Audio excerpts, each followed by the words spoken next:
Olympic weightlifting is an athletic discipline in the modern Olympic programme, in which the athlete attempts a maximum weight lift of a barbell loaded with weight plates. Weightlifting, I started in 1972 as an Olympic weightlifter.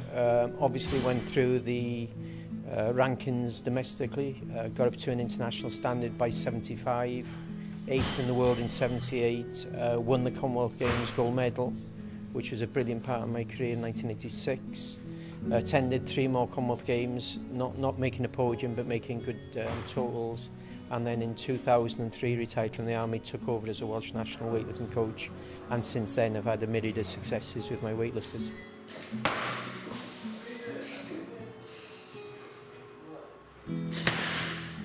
My name is Gareth Evans and I'm an active competitive weightlifter. I started weightlifting in 1998, so coming into my 17th year now, so a long time.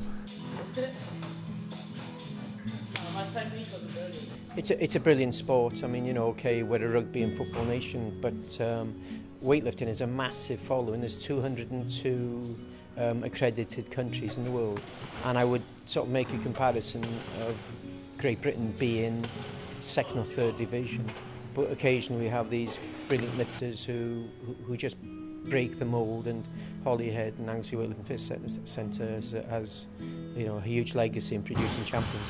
It's given me my career, you know. I mean, I left school with no qualifications. I was given more sort of lateral vision because of my sort of opportunity in the sport of travelling, and then when you start to get success, you know, it's just a drug in itself. So I just used the success in weightlifting to help me through my career. The 2 competition lifts in order are the snatch and the clean and jerk. Each weightlifter receives 3 attempts in each, and the combined total of the highest 2 successful lifts determines the overall result within a bodyweight category.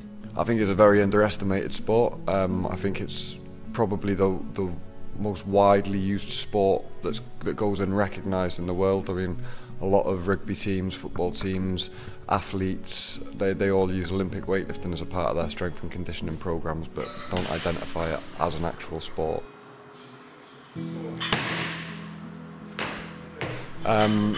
Physically, it's done great things for me.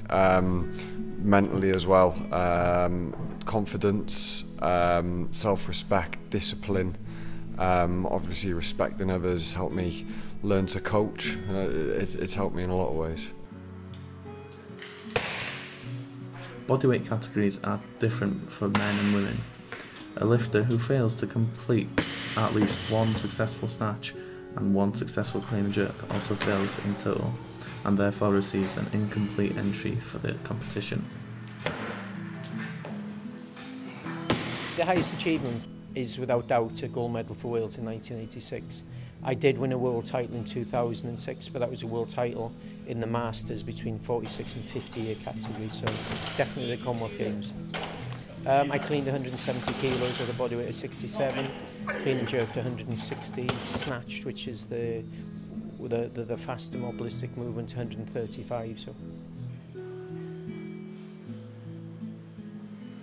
Highest achievement, there's a few. I've been ranked #1 male across all weight categories in Britain 3 years, 3 separate occasions. I've represented Wales at 2 Commonwealth Games and Great Britain at 3 World Championships and 1 Olympic Games. My highest lift weight, I've clean and jerked 162 kilos and I've squatted 220 kilos. In comparison with other strength sports, which test limit strength with or without lifting aids, Olympic weightlifting tests aspects of human ballistic limits, explosive strength, and therefore executes faster and with more mobility and a greater range of motion during their execution.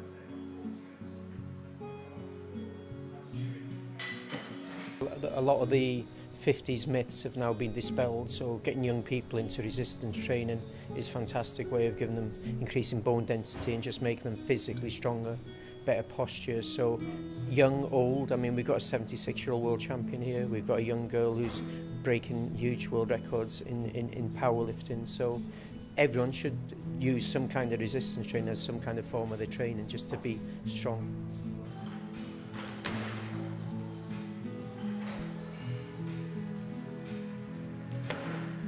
I think from what I've seen with the older generation in the gym, it's a great way for them to come in and realise that they can still be active, and it is something that they can still do. People think that lifting weights is for young people. Obviously a great social aspect of it as well, you know, when you've got 2 or 3 people training together. With young people, I think it's very important, you know, it's good for their discipline, it's good for their confidence, and it's good physically for their growth as well. It's been disappointing because as British weightlifters we've had our funding pulled. UK sports still fund the women, but unfortunately the men's team have got no more funding now, so it's a bit disappointed, whereas a lot of us who represent Great Britain would have treated weightlifting like a full-time job when we were funded to do so. But now obviously it's really hard for us to perform to the levels that we wanted to perform to when we haven't got the structured help there for us. So it's gutting for the lads, but I think on behalf of all of us, we'd rather the girls had it than no one at all. But yeah, it's still gutting when you think that something that I've treated as a full-time job for so long has just, in a blink of an eye, been taken away, and it's a bit upsetting really. But you know, do the sport because I love it, not because it makes me money. So I'll keep going until I can't physically go any longer.